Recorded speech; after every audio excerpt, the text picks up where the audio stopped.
J'ai 38 ans et j'ai passé les 2 premières décennies de ma vie à être le bouc émissaire de la famille. J'étais le générateur de secours, laissé dans l'obscurité, complètement ignoré jusqu'à ce qu'il n'ait plus de courant. Mais j'ai construit ma propre vie. J'ai acheté une maison en bois de cèdre de 900 000 $ au bord d'un lac tranquille. Puis, hier matin, mon frère aîné, Garrison, m'a appelé. Il ne m'a pas demandé comment j'allais. Il n'a pas dit bonjour. Il s'est contenté d'éclaircir sa gorge et de faire une annonce. Nos parents sont ruinés. Ils ont vendu la maison. J'ai décidé qu'ils emménageaient chez toi le 1er du mois prochain. Tu as 4 chambres, Vaughn. Il est temps que tu cesses d'être si égoïste. Tu leur dois ça. Je me tenais dans ma cuisine, regardant l'eau calme du lac, sentant un froid de rage absolue se former dans ma poitrine. Il ne demandait pas, il commandait. Je n'ai pas crié. Je ne l'ai pas insulté. J'ai simplement appuyé sur le bouton d'enregistrement de mon téléphone, car ce que Garrison ignorait, c'est que mon métier consiste à inspecter des ponts commerciaux. Mon travail tout entier est de trouver le point exact où une structure massive est sur le point de s'effondrer. Et en l'écoutant parler, j'ai pu entendre les micro-fissures dans sa voix. Quelque chose n'allait pas fondamentalement, et j'allais découvrir quoi. Ma maison est mon sanctuaire. Il m'a fallu 20 ans de labeur, à économiser chaque sou, à travailler en double équipe sous la pluie glaciale et la chaleur torride pour pouvoir m'offrir cet endroit. Elle se trouve sur 2 acres de terrain, entourée de vieux pins qui sentent le paradis après un orage d'été. Les planchers sont en chêne massif. Les fondations sont en béton coulé, renforcées d'armatures en acier. Je le sais parce que je l'ai inspecté moi-même avant de signer les papiers. Je ne fais pas confiance aux choses qui ont l'air jolies à l'extérieur. J'ai besoin de voir les os, et les os de cette maison sont solides. Garrison, en revanche, n'est que peinture fraîche et aucune intégrité structurelle.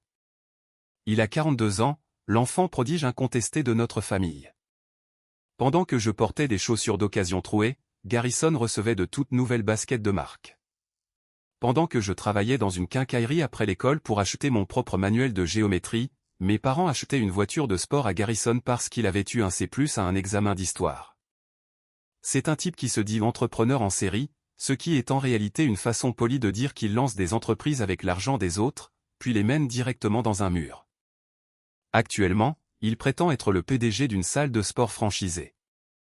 Il porte des costumes coûteux, conduit une voiture de luxe et parle beaucoup de crypto et de synergie. Au téléphone, sa voix dégoulinait de cette familiarité écœurante et de ce sentiment de droit. J'ai vérifié la disposition de ta propriété en ligne, a poursuivi Garrison, avec l'air d'un chef de projet donnant des ordres à un journalier. La suite d'invités au rez-de-chaussée, face au lac, est parfaite pour l'arthrite de maman. Il n'y a pas d'escalier. Tu dois vider tout ce que tu as là-dedans d'ici vendredi. Ils apportent leurs meubles lourds, alors tu devras peut-être engager des gars pour déménager tes affaires dans le garage. J'ai bu une gorgée de mon café noir. Il avait un goût amer, tout comme les souvenirs qui affluaient dans ma tête. Tu as vérifié ma disposition en ligne, ai-je demandé, en gardant ma voix d'un ton neutre. Oui, eh bien, quelqu'un doit prendre les choses en main et gérer la logistique, a soufflé Garrison, jouant le rôle du fils aîné épuisé et responsable. Maman et papa sont dans une situation difficile. Ils ont décidé de liquider leurs actifs pour profiter de leurs années d'or, mais le marché immobilier est en désordre en ce moment. Les loyers sont fous. Puisque je suis occupé à diriger ma société et que tu as tout cet espace vide qui ne sert à rien, ça a parfaitement du sens. C'est ce que fait la famille, Vaughn. On s'entraide. Je me suis dirigé vers la grande baille vitrée. Le brouillard matinal commençait tout juste à se lever de la surface du lac. J'ai pensé au mot « famille ». Pour Garrison, la famille signifiait un filet de sécurité dans lequel il pouvait sauter chaque fois qu'il sautait d'un avion sans parachute.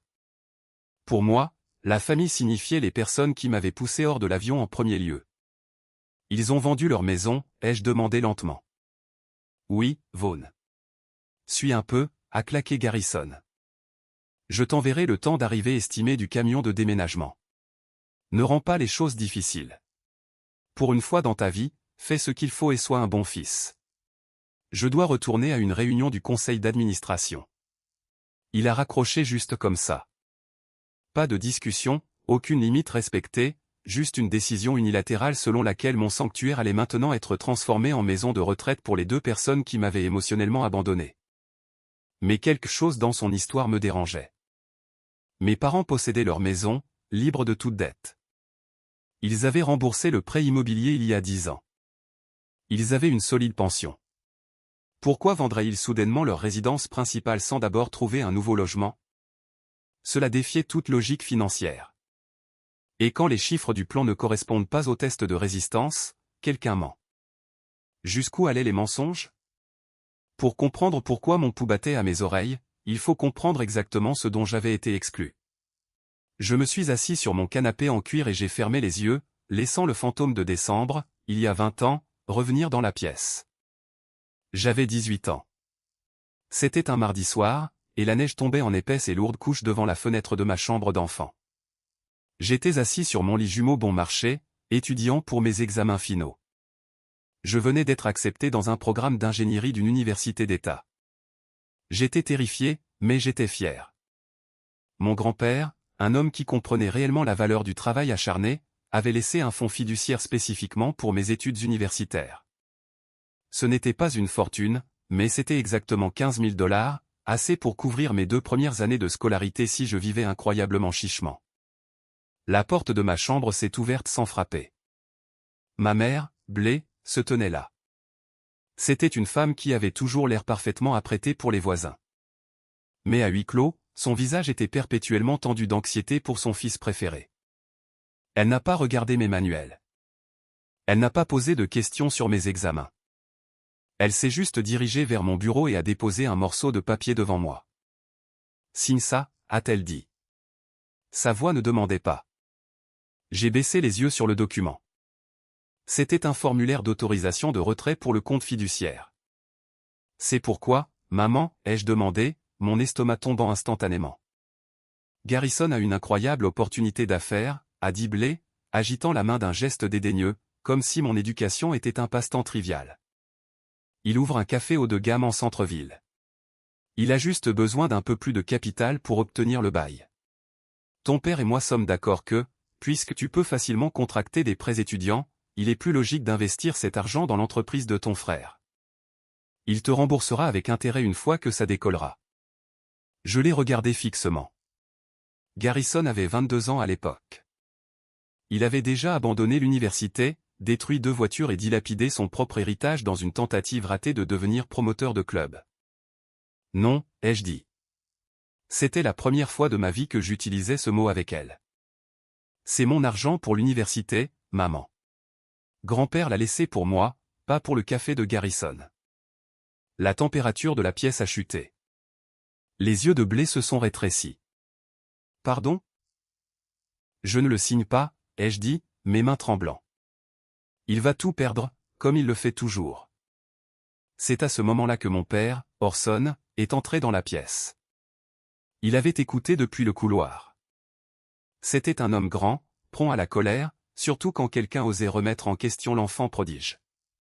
Il s'est approché de mon lit, le visage rougi. « Petit ingrat », a-t-il aboyé, pointant un doigt épais directement sur mon visage.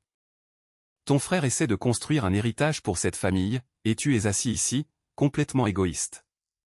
Après tout ce que nous avons fait pour toi, tu refuses de l'aider. Il a un problème de jeu, papa, ai-je crié en retour, la vérité éclatant enfin de moi. Il ne veut pas ouvrir un café. Il doit de l'argent. La main d'Orson a jailli. Il ne m'a pas frappé, mais il a giflé le manuel de mes genoux. Il a heurté le sol avec un bruit sec et fort. Si tu ne sais pas comment soutenir ton frère, alors tu ne fais pas partie de cette famille, a dit Orson, sa voix tombant à un murmure dangereux. Tu as 1 heure pour faire tes bagages et sortir de ma maison. Et ne nous demande jamais un centime. Ils ne m'ont pas seulement mis dehors, ils m'ont expulsé de leur cœur. J'ai passé cette nuit à dormir dans ma vieille Honda Civic sur le parking d'un Walmart, enveloppé dans un sac de couchage bon marché, gelant à moitié. Je ne suis pas allé à cette université. Je ne pouvais pas me le permettre. Au lieu de cela, j'ai trouvé un emploi d'ouvrier du bâtiment. J'ai porté des sacs de ciment jusqu'à ce que mes mains saignent. J'ai fréquenté le collège communautaire le soir, prenant des cours d'ingénierie structurelle, de soudure et de sciences des matériaux. J'ai appris à lire des plans sous une lampe de rue vacillante dans un appartement bon marché qui sentait le moisi. J'ai passé 20 ans à construire une vie avec les briques qu'il m'avait lancées à la tête. Je suis devenu un inspecteur commercial de premier ordre. J'ai gagné un salaire à 6 chiffres parce que j'étais le type en qui la ville avait confiance pour s'assurer qu'un pont suspendu ne s'effondrerait pas aux heures de pointe. J'ai acheté ma maison de 900 000 $ avec de l'argent comptant et un prêt immobilier très raisonnable que j'ai remboursé agressivement. Et pendant toutes ces 20 années, ils ne se sont jamais excusés. Ils n'ont appelé que 6 mois plus tard, lorsque le café de Garrison a fait faillite. Ils n'ont appelé que lorsque j'avais besoin de réparer leur plomberie gratuitement. Et maintenant, ils voulaient vivre dans mon château. Mes mains ont serré le bord de mon comptoir de cuisine si fort que mes phalanges sont devenues blanches. Non, les fondations de cette famille étaient pourries. Et j'allais les détruire. Environ 3 heures après l'appel téléphonique de Garrison, mon téléphone a vibré sur l'îlot de cuisine. J'ai jeté un coup d'œil à l'écran. C'était tante Lenora. Bien sûr, c'était elle. Dans l'écosystème tordu d'une famille toxique, tante Lenora était le singe volant par excellence. Un singe volant est un terme que les thérapeutes utilisent pour désigner les proches qui font le sale boulot du narcissique. Ce sont eux qui vous appellent pour vous faire culpabiliser, vous faire du chantage émotionnel et exercer une pression sociale, permettant aux principaux agresseurs de garder les mains propres. Lenora était la sœur cadette de ma mère, une femme de 62 ans qui avait beaucoup de temps libre et une profonde dépendance au drame familial. Je l'ai laissé sonner 3 fois avant d'appuyer sur le bouton vert. J'avais besoin de recueillir des informations. Bonjour, Lenora. Vaughn, chérie, a-t-elle commencé, sa voix dégoulinant de douceur artificielle et d'une profonde tristesse dramatique. Je suis tellement angoissé. J'ai dû t'appeler. Je viens de raccrocher avec ta pauvre mère. Elle est complètement dévastée. Elle pleurait si fort qu'elle pouvait à peine respirer. Je me suis appuyé contre le réfrigérateur. Pourquoi pleure-t-elle, Lenora? Oh, ne fais pas l'idiot avec moi, jeune homme. Son ton est instantanément passé de doux à réprobateur. Tu sais très bien pourquoi. Ils vendent la maison familiale. Ton père a une toux terrible et les articulations de ta mère la lâchent. Ils sont vulnérables, et Garrison m'a dit que tu leur donnais du fil à retordre pour qu'ils emménagent dans ta chambre d'amis. Garrison t'a dit pourquoi ils vendent une maison entièrement payée, ai-je demandé, en gardant ma voix analytique. Ils réduisent leur espace, Vaughn. C'est ce que font les personnes âgées, a claqué Lenora. Les impôts fonciers deviennent élevés et l'entretien est trop pour eux. Garrison est un garçon si merveilleux, à s'occuper d'organiser tout ça pour eux. Il est tellement stressé, tu sais. Il est tellement occupé à diriger son empire du fitness, à gérer tous ses employés. Il n'a tout simplement pas l'espace physique dans son appartement de luxe pour les accueillir. Mais toi, tu as cette énorme maison vide au bord du lac. C'est le moins que tu puisses faire après avoir été si difficile pendant ton enfance. J'ai pincé l'arête de mon nez. L'illusion était ahurissante. Laisse-moi bien comprendre, ai-je dit calmement. Garrison, le PDG millionnaire, est trop occupé pour engager une infirmière ou leur louer un bel appartement. Garrison, qui prétend que son empire du fitness est en plein essor, ne peut pas loger ses propres parents. As-tu regardé les avis Yelp de sa salle de sport dernièrement, Lenora? L'électricité a été coupée la semaine dernière parce qu'il n'a pas payé la facture de service public. Le personnel de nettoyage a démissionné parce que leur chèque était sans provision. Il y a eu un halètement aigu à l'autre bout de la ligne. Comment oses-tu parler de ton frère de cette façon? Il traverse un ajustement temporaire de trésorerie. C'est normal dans les affaires de haut niveau. Tu n'es qu'un ouvrier, Vaughn, tu ne comprends pas la finance d'entreprise. Je comprends les mathématiques, ai-je répondu. Et les mathématiques ici ne fonctionnent pas. Si mes parents ont vendu leur maison, ils devraient avoir des centaines de milliers de dollars en espèces. Ils pourraient acheter un magnifique condo où ils veulent. Pourquoi sont-ils soudainement sans abri et désespérés un vendredi? Tu es si froid, Vaughn. Lenora a pratiquement craché au téléphone. Tu as toujours été froid et calculateur. La famille, c'est l'amour, pas les mathématiques. Ta mère fait une dépression nerveuse, et tu agis comme un caissier de banque. Tu dois leur ouvrir tes portes, ou Dieu te punira pour ta cruauté. Ce sont tes parents. Ils ont cessé d'être mes parents la nuit où ils m'ont jeté dans la neige pour financer un café qui a duré exactement 180 jours, ai-je dit. Ma voix n'a pas tremblé, c'était de l'acier. Dis à Garrison de trouver un autre plan de secours. Mes portes restent fermées. Tu vas le regretter, a crié le Nora. Quand ils seront dans la rue, ce sera sur ta conscience. Ils ne seront pas dans la rue, ai-je dit. Ils seront sur le canapé de luxe de Garrison. Passe une bonne journée, tante le Nora. J'ai raccroché le téléphone et bloqué son numéro. La première sonnette d'alarme s'était officiellement transformée en sirène hurlante dans ma tête. L'enfant prodige n'était pas seulement occupé, l'enfant prodige cachait quelque chose d'énorme. Un ajustement temporaire de trésorerie. Réduire la taille. Non, c'était un mouvement de panique. Ils essayaient de cacher une catastrophe absolue sous le couvert d'un mignon plan de retraite familiale. Garrison essayait de les décharger à ma porte pour ne pas avoir à gérer les retombées de la bombe qu'il venait de faire exploser. J'ai alors réalisé que simplement dire non ne suffirait pas. Ils se présenteraient quand même. Ils essaieraient de forcer leur entrée et de manipuler les voisins ou la police locale avec une histoire larmoyante. J'avais besoin de preuves concrètes et irréfutables. J'avais besoin d'examiner les plans de la vie de mon frère. Je n'ai pas attendu que Garrison fasse le prochain pas. J'ai sorti mon téléphone, ouvert la discussion de groupe qui incluait Garrison, ma mère et mon père, et j'ai tapé un message texte très précis, juridiquement sans ambiguïté. Garrison vient de m'informer que vous avez l'intention d'emménager chez moi ce vendredi. Ce message constitue un avis écrit formel. Ma maison n'est pas disponible. Je n'accepte pas les invités permanents, temporaires ou visiteurs. Ne faites pas vos bagages. N'apportez pas de camion de déménagement sur ma propriété. Si vous arrivez, vous ne serez pas autorisé à entrer, et je le considérerai comme une intrusion. Cette décision est finale. J'ai appuyé sur envoyer. Puis j'ai mis mon téléphone en mode silencieux, attrapé mon casque de sécurité et ma veste réfléchissante, et suis sorti vers mon camion. Je devais me rendre sur un chantier, mais plus important encore, je devais parler au seul homme que je considérais réellement comme de la famille. 30 secondes après mon départ, le téléphone s'est allumé. Garrison avait répondu. J'y ai jeté un coup d'œil à un feu rouge. C'était un mur de texte agressif et dérangé, espèce d'arrogant. À qui crois-tu parler? Maman est littéralement en hyperventilation à cause de ton message. Tu vas les laisser emménager ou je jure devant Dieu que je traînerai ton nom dans la boue. Je publierai sur toutes les pages de réseaux sociaux de ta ville que tu commets de la maltraitance envers les personnes âgées. J'appellerai ton patron et lui dirai que tu es instable mentalement. Tu ne veux pas de guerre avec moi, Vaughn. Tu perdras. Déverrouille la chambre d'amis. Je n'ai pas répondu. S'engager avec un narcissique, c'est comme essayer d'éteindre un feu de graisse avec une tasse d'eau, cela ne fait qu'exploser les flammes au visage.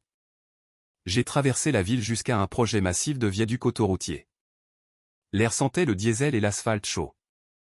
Au milieu du rugissement assourdissant des excavatrices et des camions-bennes, j'ai trouvé Ayan. Ayan avait 60 ans, un ingénieur en chef à la retraite qui travaillait maintenant comme consultant indépendant. C'était l'homme qui m'avait embauché quand j'étais juste un gamin de 22 ans avec un certificat de collège communautaire et une rancune tenace. Il m'a appris tout ce que je savais sur les calculs de charges portantes. Mais plus important encore, il m'a appris à être un homme. Nous avons pris 2 cafés tièdes dans un thermos cabossé posé sur le haillon de son camion. Nous nous sommes tenus là, regardant une rangée de piliers de béton massif s'élever de la terre. Je n'ai pas mâché mes mots. J'ai raconté toute l'histoire à Ayan, l'appel téléphonique, la demande, la menace et les 20 ans passés à être le souffre-douleur désigné de la famille. Ayan a écouté en silence. Il n'a pas interrompu. Il a juste regardé le trafic passer au-dessus. Quand j'ai enfin fini, il a pris une lente gorgée de son café. Il m'a regardé avec ses yeux perçants et burinés. Vaughn, a dit Ayan, sa voix un grondement rocailleux, tu es l'un des meilleurs spécialistes des structures que j'ai jamais formées. Tu sais exactement comment ça marche. Quand tu trouves un pont dont les armatures sont complètement rouillées et le béton qui s'effrite en poussière, que fais-tu? Je le condamne, ai-je répondu automatiquement. Je le ferme. Exactement, Ayan a hoché la tête. Tu ne rentres pas en dessous pour essayer de retenir la foutue chose avec tes 2 mains, parce que ça te broierait. Les fondations de ta famille sont complètement pourries. Elles s'effondrent, et ton frère essaie de te pousser sous le béton qui tombe. Il a menacé de ruiner ma réputation, ai-je dit, sentant une bouffée d'anxiété. Il a dit qu'il publierait des mensonges en ligne. Il est assez fou pour le faire, Ayan. Il jouera parfaitement la victime. Ayan a ri, un son sec et sans humour. Fils, ceux qui crient le plus fort sont toujours ceux qui se tiennent sur la glace la plus mince. Il te menace parce qu'il est absolument terrifié. Il n'a aucun pouvoir, alors il essaie d'utiliser le bruit. Ne discute pas avec lui. Ne te défends pas. Lance simplement un poids lourd sur la glace et regarde-le tomber à travers. J'ai regardé les piliers de béton massif devant nous. Comment je fais ça? Tu trouves la vérité, a dit Ayan simplement. Les gens comme ton frère vivent toute leur vie dans un monde fantastique. Ils construisent des châteaux de mensonges. La seule arme qui détruit un mensonge est un fait froid et dur. Tu as dit que tes parents vendaient soudainement une maison payée. C'est un mouvement financier énorme. Il y a une trace écrite. Tu dois découvrir où est passé l'argent, car je te garantis qu'il n'est pas allé dans un fonds de retraite. Il avait raison. J'essayais de discuter avec un fantôme. J'avais besoin de documents.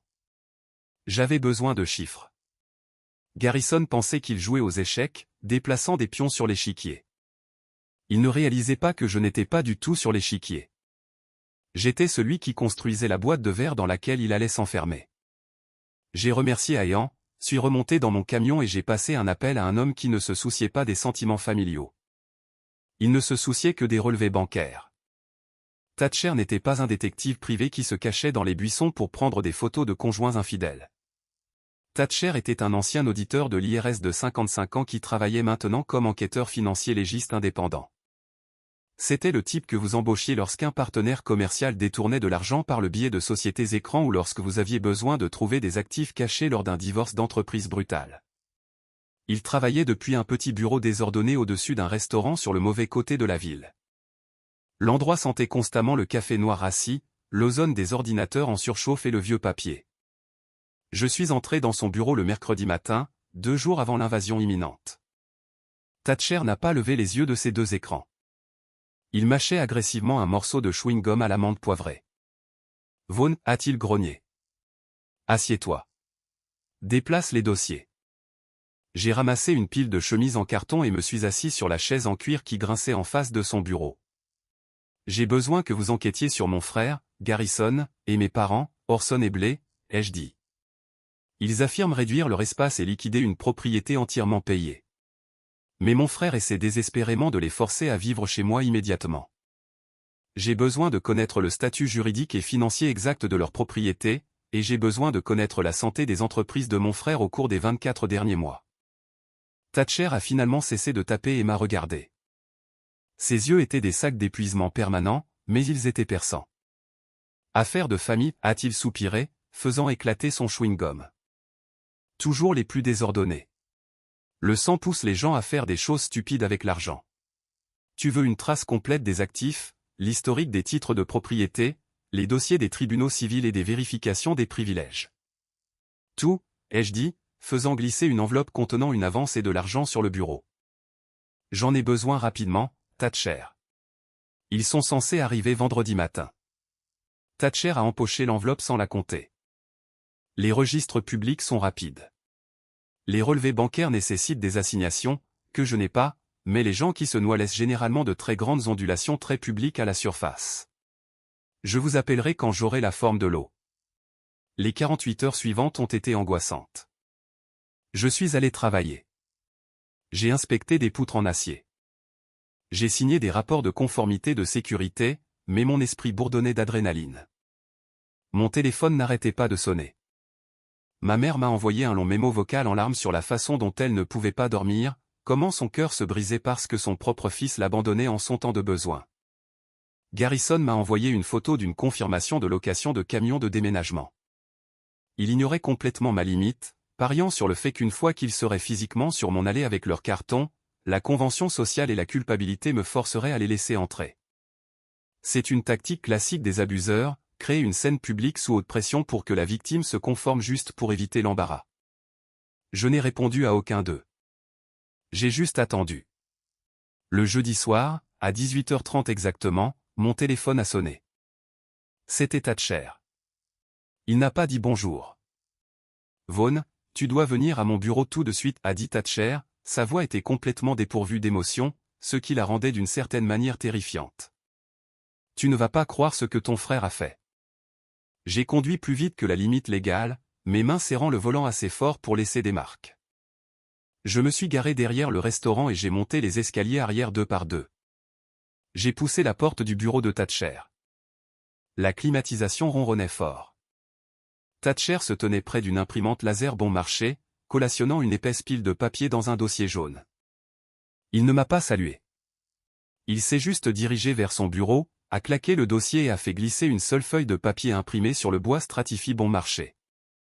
J'ai récupéré les registres de propriété du comté, a dit Thatcher, croisant les bras.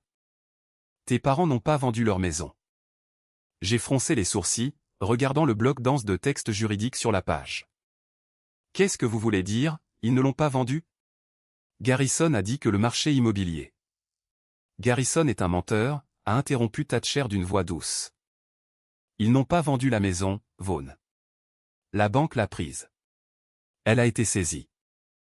J'ai senti l'air quitter mes poumons. Saisie? C'est impossible. Ils ont remboursé leur prêt immobilier de 30 ans en 2012. J'ai vu les photos du dîner de célébration. Ils la possédaient entièrement libre de toute dette. Thatcher a tapé lourdement son index sur une section surlignée du document. Il la possédait entièrement libre de toute dette il y a 24 mois.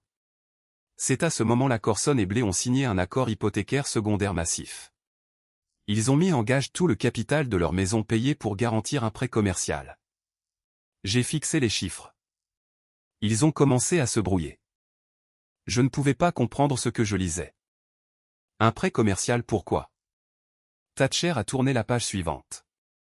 C'était un document d'enregistrement d'entreprise pour une société à responsabilité limitée enregistrée au nom de votre frère. Une entreprise qui a déclaré faillite il y a 8 mois. Tu veux voir le chiffre, Vaughn? C'est un très mauvais chiffre. Je me suis préparé. Montrez-moi. Thatcher a sorti le dernier document du dossier. C'était un avis de défaut et d'intention de saisie émis par une grande banque nationale. La date du tampon était il y a exactement 3 semaines. Mes yeux ont parcouru la page, au-delà du jargon juridique, au-delà de la description de la propriété, jusqu'à ce que j'atteigne le résumé financier en gras. Le montant principal du prêt était de 450 000 $. J'ai arrêté de respirer. La pièce est soudainement devenue incroyablement chaude. 450 000 $. Près d'un demi-million de dollars. Il y a 24 mois, a expliqué Thatcher, sa voix basse et régulière, ton frère a convaincu tes parents de mettre leur maison en garantie pour un prêt commercial. Il a tiré 450 000 $ de leur capital. Selon les documents judiciaires que j'ai dénichés, Garrison était censé effectuer les paiements mensuels de ce prêt à partir des revenus de son entreprise. J'ai ressenti une vague de vertige nauséeuse me submerger. Et il ne l'a pas fait? Il a fait exactement 6 paiements, a dit Thatcher, tournant une impression de grand livre. Puis sa salle de sport a commencé à péricliter. Il a été poursuivi par 2 fournisseurs différents pour rupture de contrat. Mais voici le clou du spectacle, Vaughn. Il n'a pas seulement échoué en affaires. Pendant que la banque envoyait des avis de défaut à la maison de tes parents, Garrison a vidé le reste de l'argent du compte commercial. J'ai retrouvé un jugement civil contre lui. Au cours du même mois exact où la banque a menacé de saisir la maison de tes parents, Garrison a acheté une voiture de sport de 60 000 $ et a pris des vacances de luxe à Cabo. Il les a complètement saignés, s'est acheté une Porsche, et a laissé la banque prendre le toit au-dessus de leur tête. Je fixais les documents. Je n'éprouvais aucune pitié pour mes parents. Je ne me sentais pas triste. Je ressentais une clarté froide et terrifiante. Mes parents, les personnes qui avaient jeté un garçon de 18 ans dans la neige pour un fonds universitaire de 15 000 $, avaient volontairement cédé un demi-million pour exactement le même frère. Ils avaient risqué toute leur retraite, leur sécurité, leur abri parce qu'ils ne pouvaient jamais dire non à l'enfant prodige, et Garrison. Garrison était un monstre. Il avait littéralement volé leur maison. Il avait orchestré leur ruine financière. Et maintenant, pour cacher ses crimes et éviter le fardeau de s'occuper du désordre qu'il avait créé, il essayait de les décharger à ma porte. Il allait les installer dans ma maison de 900 000 $, se féliciter d'être un génie logistique, et partir dans sa voiture de sport, me laissant payer leur nourriture, leurs factures médicales et leur logement pour le reste de leur vie. La saisie a été finalisée il y a 10 jours, a poursuivi Thatcher. L'avis d'expulsion du shérif leur donnait jusqu'à hier pour quitter les lieux. C'est pourquoi cette précipitation. C'est pourquoi ils se présentent vendredi. Ils n'ont littéralement nulle part où aller. Et Garrison refuse de les laisser vivre dans son condo de luxe loué? J'ai lentement ramassé le dossier jaune en manille. Il me semblait lourd. Il contenait la destruction absolue d'une illusion de 30 ans. Tout cela est-il certifié, ai-je demandé, levant les yeux vers Thatcher. Sont-ce des copies officielles? Scellés et estampillés par le greffier du comté, a confirmé Thatcher. C'est à toute épreuve, Vaughn. C'est une question de registre public. Il ne pensait simplement pas que tu prendrais la peine de chercher.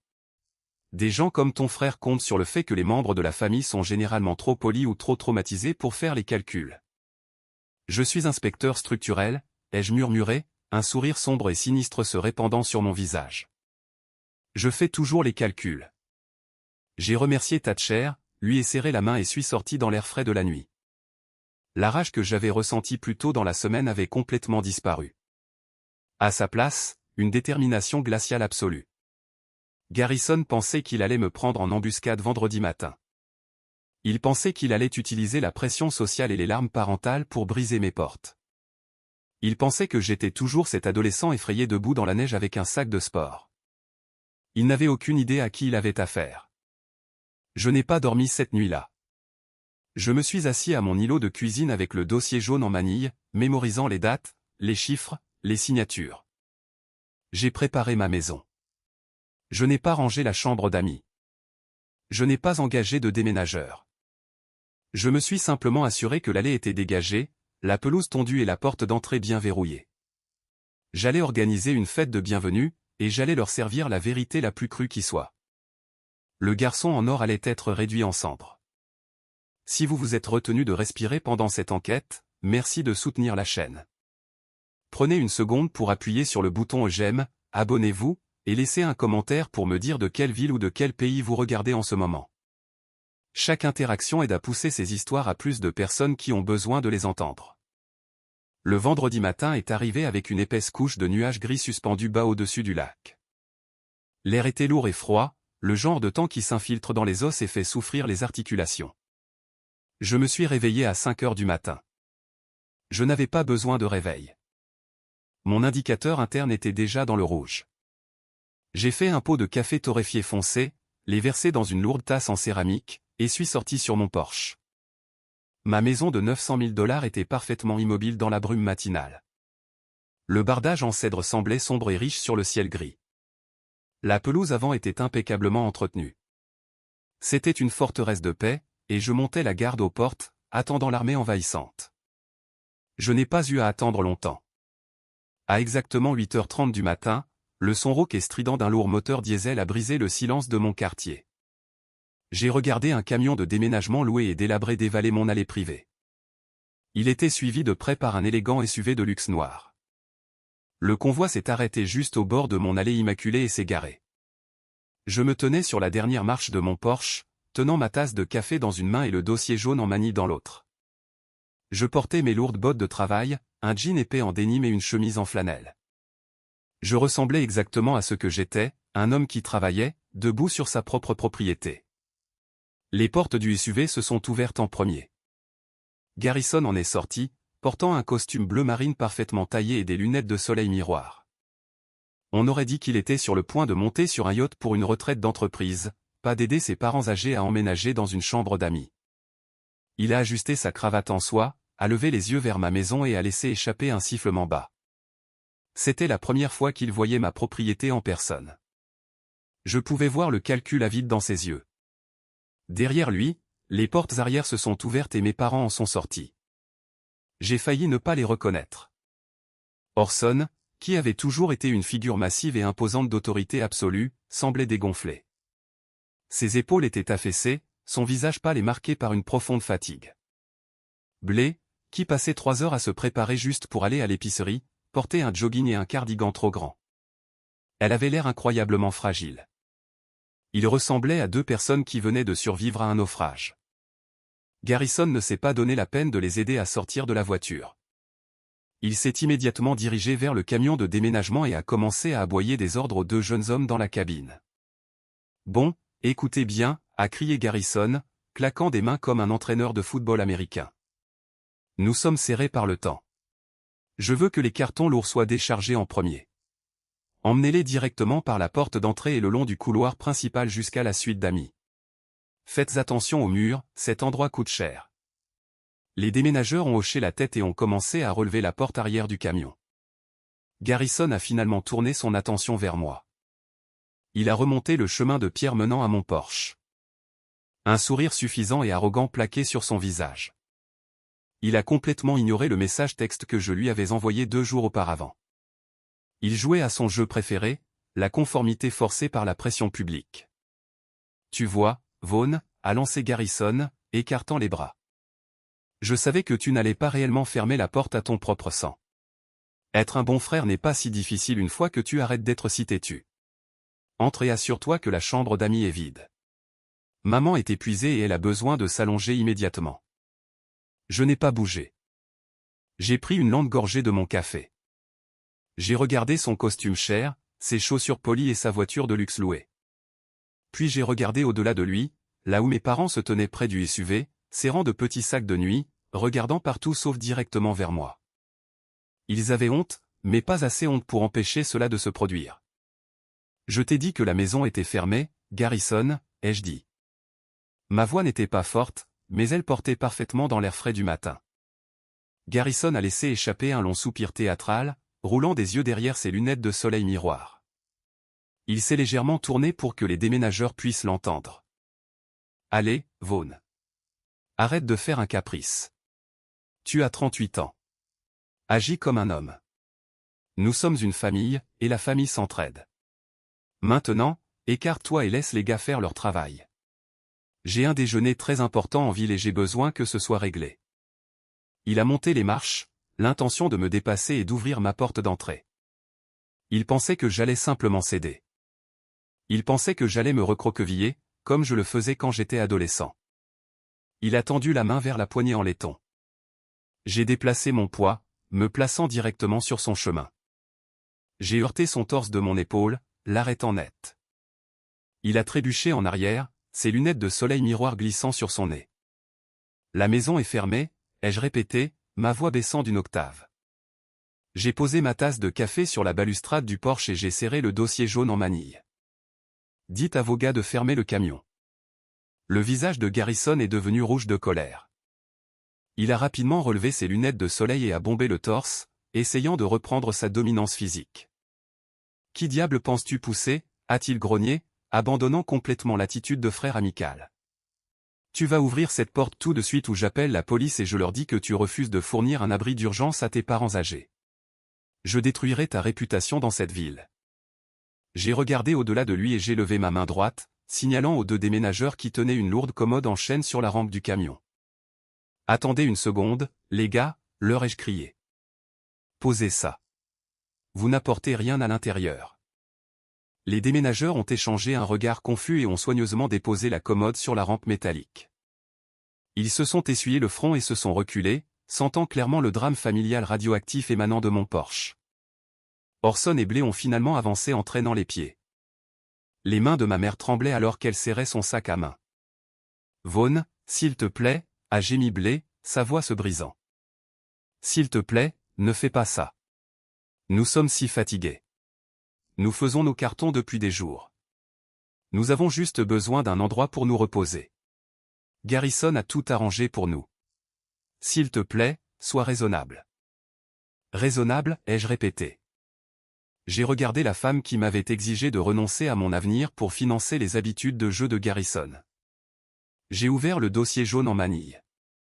L'épaisse pile de documents légaux semblait incroyablement lourde dans mes mains. « Vous voulez parler de raison, maman ? Parlons de la raison pour laquelle vous êtes réellement devant mon allée un vendredi matin. Parce que ce n'est pas parce que vous vouliez réduire votre espace. » L'expression suffisante de Garrison a instantanément disparu. Un éclair de panique authentique a traversé ses yeux. Il s'est précipité en avant, essayant de faire tomber le dossier de mes mains. Tais-toi, Vaughn. N'ose pas commencer à débiter tes théories du complot folle maintenant.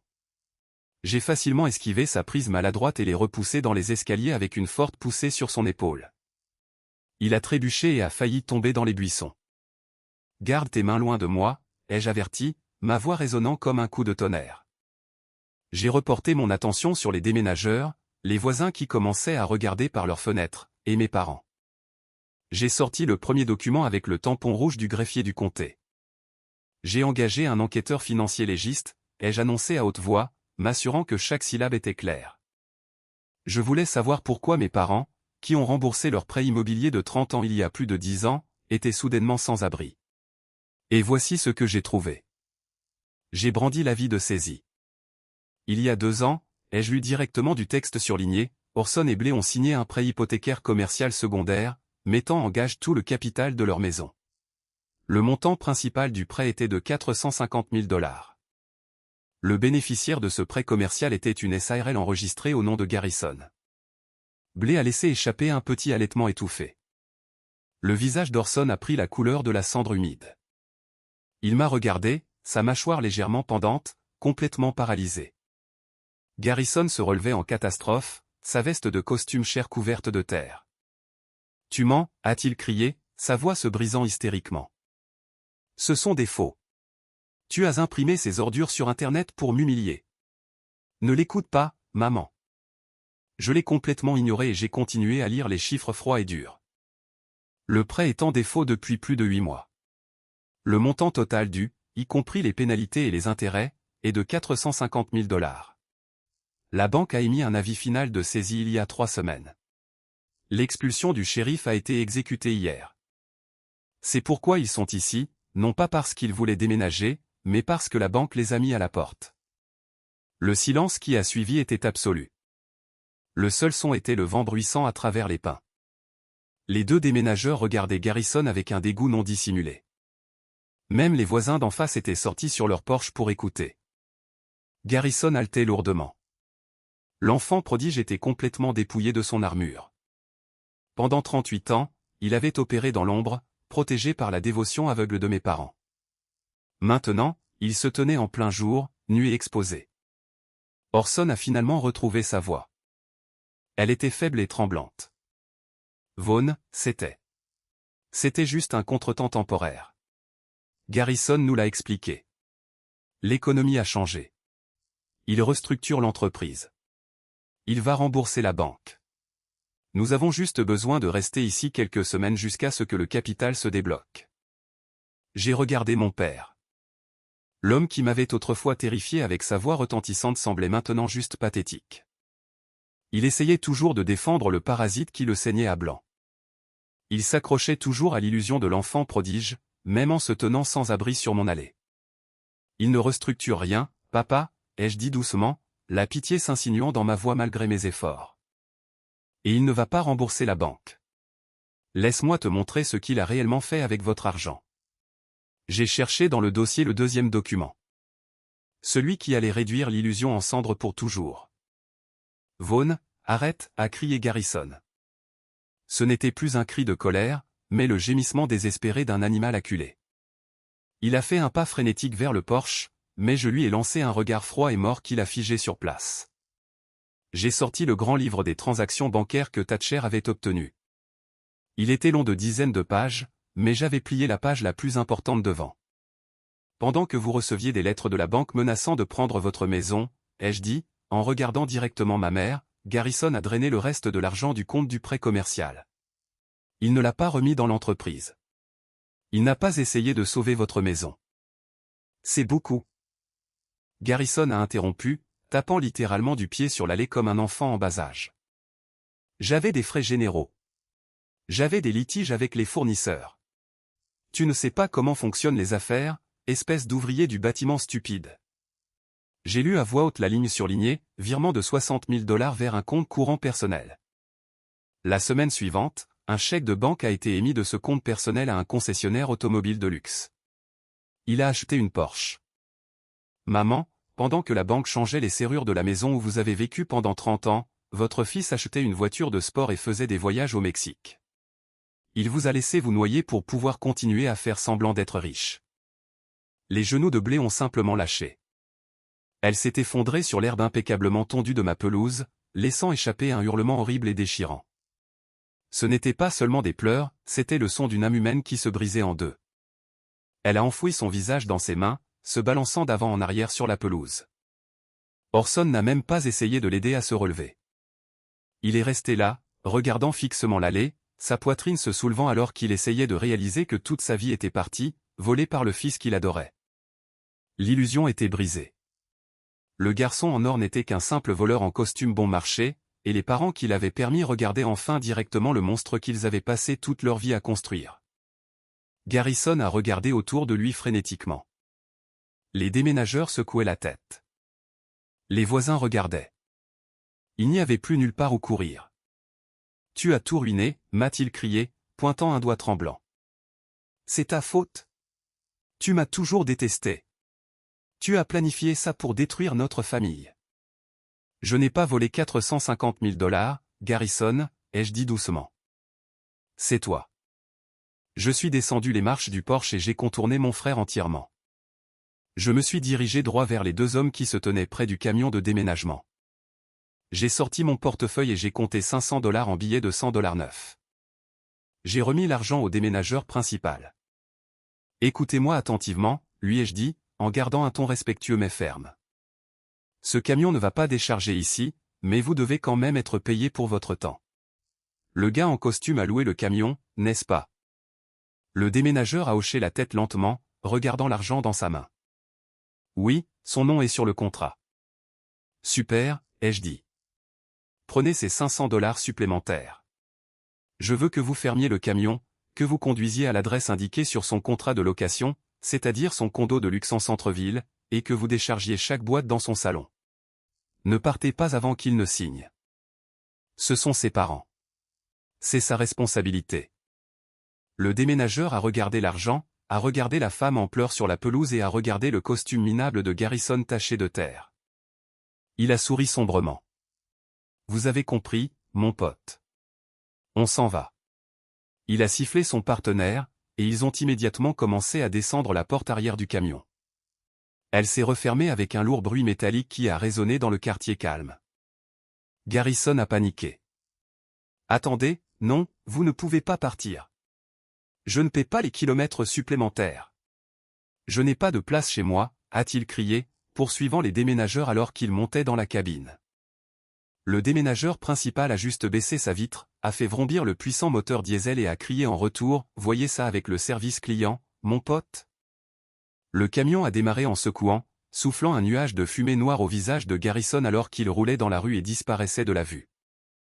Je me tenais sur mon allée, sentant le vent froid du lac sur mon visage. Le lourd poids que j'avais porté dans ma poitrine pendant 20 ans avait disparu. Si vous suivez toujours cette histoire et que vous avez ressenti la satisfaction de voir ce camion de déménagement s'éloigner, merci de m'être resté fidèle. Laissez un commentaire avec les mots toujours là-haut pour que je sache que vous avez atteint la meilleure partie. J'aimerais et répondrai personnellement à chaque commentaire avec ce badge. Finissons en. Le bruit du camion de déménagement s'est estompé, laissant un silence assourdissant dans ma cour. Garrison toussait à cause des gaz d'échappement, s'essuyant les yeux, complètement abandonné par son aide salarié. Orson regardait toujours dans le vide, complètement brisé. Puis Blé a rampé sur l'herbe. Elle s'est littéralement traînée à quatre pattes jusqu'à mes lourdes bottes de travail. Elle a agrippé le tissu de mon jean en dénime des deux mains, levant les yeux vers moi avec un visage complètement maculé de larmes et de mascara. « Vaughn » a-t-elle sangloté, sa voix à peine un murmure. « Vaughn, s'il te plaît, tu dois nous aider. Nous n'avons rien. La banque a tout pris. Garrison a tout pris. Je suis tellement désolé. Je suis tellement désolé de ne pas t'avoir écouté quand tu étais plus jeune. S'il te plaît, tu as cette grande et belle maison. Laisse-nous juste rester dans la chambre d'amis. Je ferai la cuisine. Je ferai le ménage. Je suis ta mère. Tu ne peux pas nous laisser ici dans la rue. » J'ai baissé les yeux sur la femme qui me tenait la jambe. Il y a 20 ans, j'avais supplié cette même femme de me laisser garder le fonds universitaire de mon grand-père. Je l'avais supplié de voir la vérité sur mon frère. Elle m'avait regardé avec un dégoût froid et absolu et m'avait dit de sortir de sa maison. Je ne me sentais plus en colère. Je ne me sentais pas vindicatif. Je ressentais juste un sentiment accablant de pitié mêlé à une logique froide et rationnelle. J'ai tendu la main, j'ai doucement pris ses poignets et j'ai détaché ses mains de mon jean. J'ai reculé d'un pas, créant une barrière physique entre nous. « Vous n'êtes pas dans la rue, maman ?» ai-je dit doucement, en m'assurant que ma voix était complètement stable. Garrison a un condo de luxe de 2 chambres en centre-ville. Il offre une vue magnifique sur la ville. Le camion de déménagement est en route là-bas en ce moment. Vous pouvez aller vivre avec le fils dans lequel vous avez tout investi. Il ne nous laissera pas, a gémi Blé, pointant un doigt tremblant vers Garrison. Il a dit qu'il ne voulait pas que nous ruinions son style de vie. Il nous a dit qu'il nous mettrait dans un motel bon marché si nous n'allions pas vivre avec lui. J'ai regardé Garrison. Il ne pouvait même pas me regarder dans les yeux. Il fixait le sol, se mordillant la lèvre inférieure. J'ai reporté mon attention sur ma mère, puis sur mon père. La vie est faite de choix, ai-je dit, reprenant la phrase exacte qu'il m'avait martelée quand j'étais adolescent. Il y a 20 ans, papa s'est tenu dans ma chambre et m'a dit que si je ne soutenais pas financièrement Garrison, je ne faisais pas partie de cette famille. Orson a tressailli comme si je l'avais physiquement frappé. Il se souvenait. Vous avez fait un choix, ai-je continué, ma voix résonnant sur les murs de cèdre de ma maison. Vous avez choisi d'investir votre fonds universitaire, votre retraite, votre capital, et toute votre vie dans Garrison. Vous avez choisi de faire de lui l'enfant prodige. Vous avez permis son jeu, ses entreprises ratées et ses mensonges. Maintenant, son entreprise a mûri. Il est temps que vous récupériez vos rendements de lui, car vous ne les récupérerez pas de moi. Blé a laissé échapper un autre sanglot déchirant, enfouissant son visage dans l'herbe. Si tu ne soutiens pas Garrison, ai-je dit, répétant les mots de mon père une dernière fois, alors tu ne fais pas partie de sa famille. Tu dois monter dans sa voiture, aller à son appartement, et comprendre comment il va rembourser les 450 000 $ qu'il vous a volés. Je leur ai tourné le dos. J'ai remonté le chemin de pierre, gravi les marches de mon Porsche et ramassé ma tasse de café froid. Je n'ai pas regardé en arrière. Je n'en avais pas besoin. Je suis entré dans ma maison et j'ai saisi la lourde poignée en laiton de la porte d'entrée en chêne massif. Pendant une brève seconde, j'ai entendu ma mère prononcer mon nom une dernière fois. C'était une supplication de secours qui arrivait 20 ans trop tard. J'ai fermé la porte. Elle s'est refermée avec un lourd bruit sourd et satisfaisant qui a isolé le monde extérieur. J'ai tourné le pêne dormant, la verrouillant solidement de l'intérieur. Le silence à l'intérieur de ma maison était magnifique. Ça sentait le café frais et le pain. Je suis entré dans mon salon, me suis assis sur mon canapé en cuir et j'ai regardé par la grande baille vitrée face au lac. Les nuages gris commençaient à se disperser, laissant de petits rayons de soleil matinal frapper l'eau calme. Pendant 2 décennies, j'ai cru que j'avais besoin de leurs excuses pour guérir. J'ai cru qu'ils devaient admettre qu'ils avaient tort pour que je puisse avancer dans ma vie. Mais assis dans mon couloir tranquille, écoutant les sons étouffés de la voiture de Garrison qui démarrait et s'éloignait, j'ai réalisé la vérité. Je n'avais pas besoin d'excuses. Je n'avais plus jamais besoin de quoi que ce soit d'eux. Ma fondation était solide. La leur s'était effondrée et j'étais complètement libre. 3 mois se sont écoulés depuis ce matin où j'ai verrouillé ma porte d'entrée. Dans le monde de l'ingénierie structurelle, 3 mois suffisent pour voir une structure massive en acier s'élever du sol. Dans le monde d'une famille toxique, 3 mois suffisent pour voir un empire de mensonges brûler jusqu'aux cendres absolues. Je n'ai pas cherché d'informations sur ma famille. Je n'en avais pas besoin. Quand un effondrement de cette ampleur se produit, les débris se dispersent partout et les gens parlent. La façade de luxe de Garrison a été complètement anéantie. La banque n'a pas seulement pris la maison de mes parents.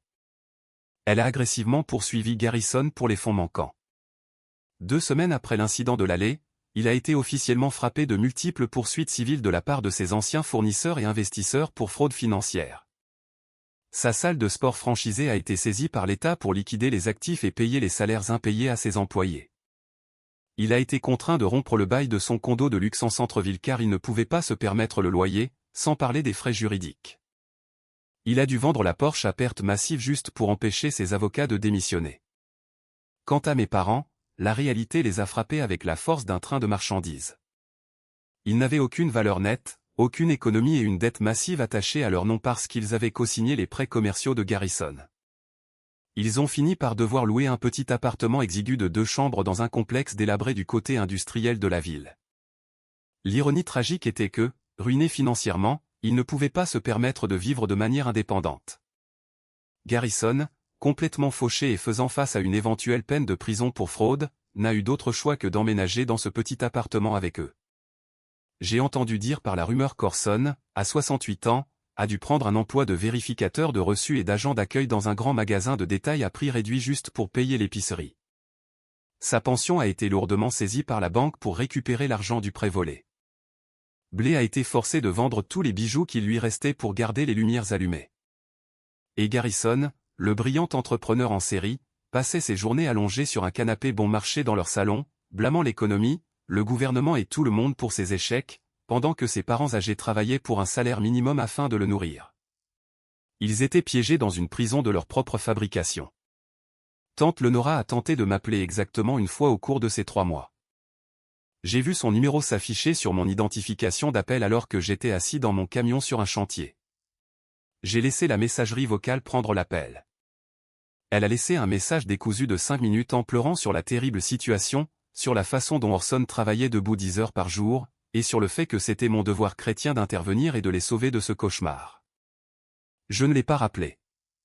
J'ai simplement ouvert mon email, joint les fichiers PDF de l'avis de saisie et les virements bancaires prouvant que Garrison avait volé leur argent, et lui ai envoyé le tout avec un message d'une seule phrase, « Si tu les aimes tant, tu ranges ta chambre d'amis et tu les accueilles. » Je n'ai plus jamais eu de nouvelles de tante Lenora. Mon fournisseur de téléphone a confirmé que j'avais réussi à bloquer son numéro ainsi que les numéros de tous les autres membres de la famille élargie qui avaient essayé de me faire culpabiliser. Ma vie, en revanche, a prospéré.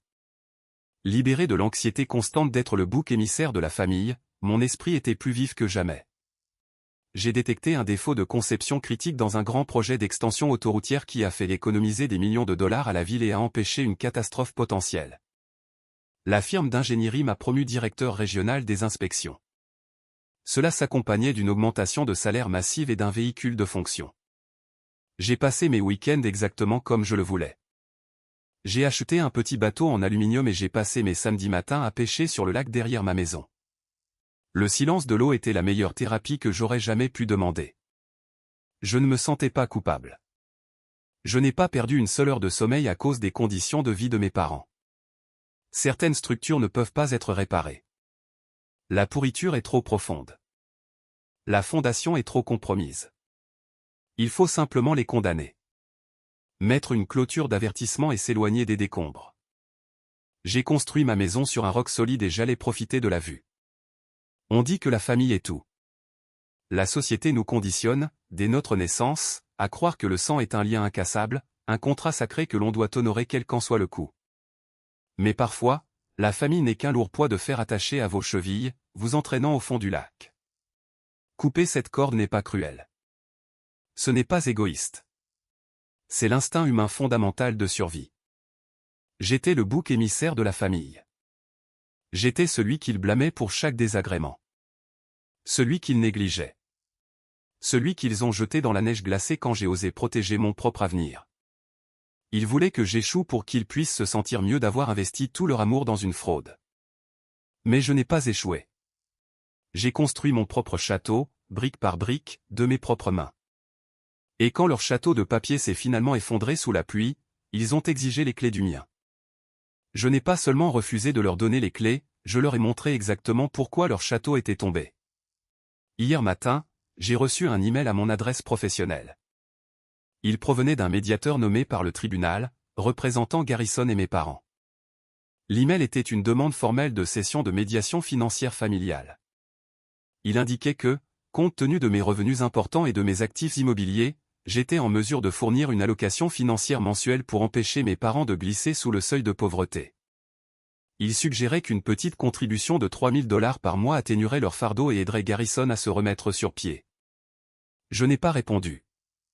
J'ai imprimé l'email, me suis dirigé vers le destructeur de documents robustes dans le coin de mon bureau et j'ai introduit le papier directement dans les dents métalliques. Je l'ai regardé se transformer en 100 petites bandes de confettis insignifiants. Je ne leur devais pas ma part pour réparer les morceaux qu'ils avaient brisés.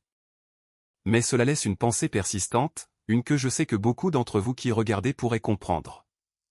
Lorsque vous êtes celui qui survit à la dynamique familiale toxique, lorsque vous êtes celui qui réussit réellement à s'en sortir et à construire une vie réussie, le monde vous regarde souvent et s'attend à ce que vous soyez la personne la plus grande.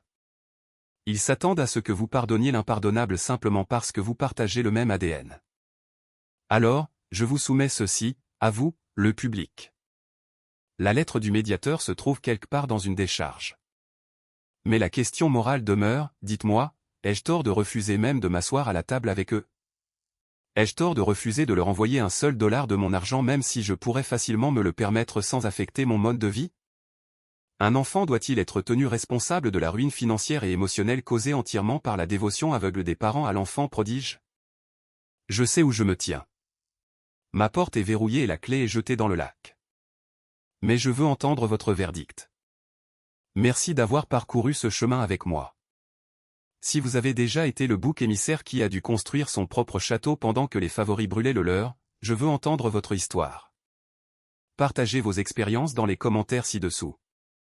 Et si cette histoire a résonné en vous, veuillez soutenir en aimant cette vidéo et en vous abonnant pour plus d'histoires percutantes de survie et de karma. Restez forts, protégez votre paix, et je vous verrai dans la prochaine.